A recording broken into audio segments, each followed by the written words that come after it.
মানুষের যে ভোগান্তি বিদ্যুৎ সরবরাহ না থাকার কারণে সেই ভোগান্তি যাতে মিটে যায়।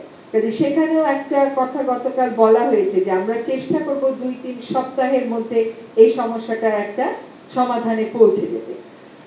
শেখ হাসিনার প্রত্যাবর্তনের বিষয়ে আমাদের অবস্থানটা স্পষ্ট। বিচারের স্বার্থে গণহত্যার যে অভিযোগটা আছে সেটার বিচারের স্বার্থে, নির্যাতন নিপীড়নের স্বার্থে এবং সর্বোপরি একটা ফ্যাসিবাদী ব্যবস্থার মুখপাত্র হিসাবে বিচারের প্রক্রিয়াতে তাকে থাকতে হবে, কারণ দায় দায়িত্ব এখানে একটা ব্যাপার আছে। এখন সেই প্রত্যাবর্তনের কথা বলা হয়েছে, সেই প্রত্যাবর্তনটা কোন প্রক্রিয়ায় হবে, দুই দেশের মধ্যে কিভাবে কথা হবে, সেগুলো তো প্রক্রিয়া পরের ব্যাপার। যখন আইনি প্রসেসটা শুরু হবে তখন এগুলো আমরা দেখব। আরেকটা হচ্ছে নেতিবাচক বিভিন্ন মন্তব্য আছে। এটা আমরা তো গত 15 বছর বেশিরভাগ মানুষই এই দেশে ছিলাম, বাস্তবতাটা আমরা সকলেই জানি। কিন্তু আমাদের চেষ্টা হবে আমাদের পাশের দেশ এবং সকল দেশের সাথে বন্ধুত্বপূর্ণ সম্পর্ক বজিয়ে রাখা, তবে সেটা হতে হবে ন্যায্যতা আর সমতার ভিত্তিতে। এটা বারবার ক্লিয়ার করা হচ্ছে। এখানে কোনো নতজানু নীতির বিষয় নেই।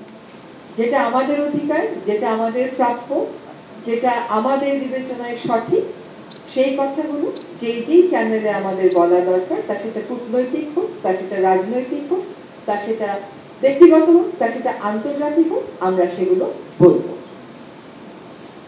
সড়কের শৃঙ্খলা ফেরাতে তো আমরা আজকের মধ্যেই চাই, কিন্তু নানান কারণে সেটা সম্ভব হচ্ছে না। আজকেও কিন্তু অভিযান হয়েছে, বিমানবন্দর এলাকাতে আমাদের ব্যাটারি চালিত ট্যাঙ্ক চলে গেছে, আজকেও অভিযান হয়েছে, অভিযান চলছে। আসলে পুলিশ কাজে ফিরেনি সেটা না, একটা মনোবল, একটা সংযোগের যে ঘাটতি ছিল সেটাও অনেকটুকুনি চলে গেছে। কিন্তু আমাদের আসলে অনেক দিকে কনসেন্ট্রেট করতে হচ্ছে, তাই না? আজকে এখানে শ্রমিক আন্দোলন, কালকে ওখানে শ্রমিক আন্দোলন। যদি জিজ্ঞেস করেন আমরা কবের মধ্যে পারবো, আমরা তো পারতে চাই আজকের মধ্যেই, কিন্তু একটু সমস্যা হচ্ছে। আশা করি খুব দ্রুতই সেটা কাটিয়ে উঠবো। আমার নাম আহমদ ফয়েজ, আমি নিউ এজ পত্রিকায় কাজ করি।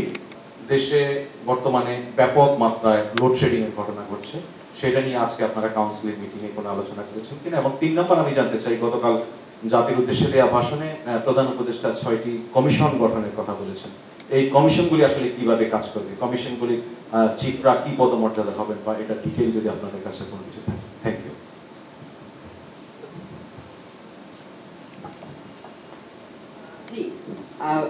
আমরা পাবলিক করব বলেই তো আজকে প্রথমটাই পাবলিক করে দিলাম। আর এটা হচ্ছে পাবলিক মানি। আমি প্রথমেই বললাম যে এটা পাবলিক মানি, মন্ত্রণালয়ের মানি বলে তো আসলে কিছু নাই।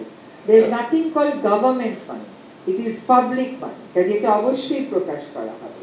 দ্বিতীয় হচ্ছে যে লোডশেডিংটা তো শুধু আপনাদেরকে প্রভাবিত করছে না, আমাদেরকেও তো প্রভাবিত করছে। আমরা গ্রাম এলাকা থেকে অভিযোগ পাচ্ছি, আমাদেরকে এখন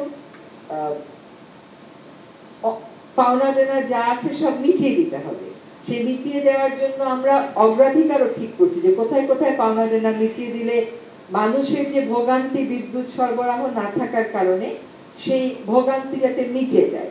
কাজে সেখানেও একটা কথা গতকাল বলা হয়েছে যে আমরা চেষ্টা করব 2-3 সপ্তাহের মধ্যে এই সমস্যাটার একটা সমাধানে পৌঁছে যেতে।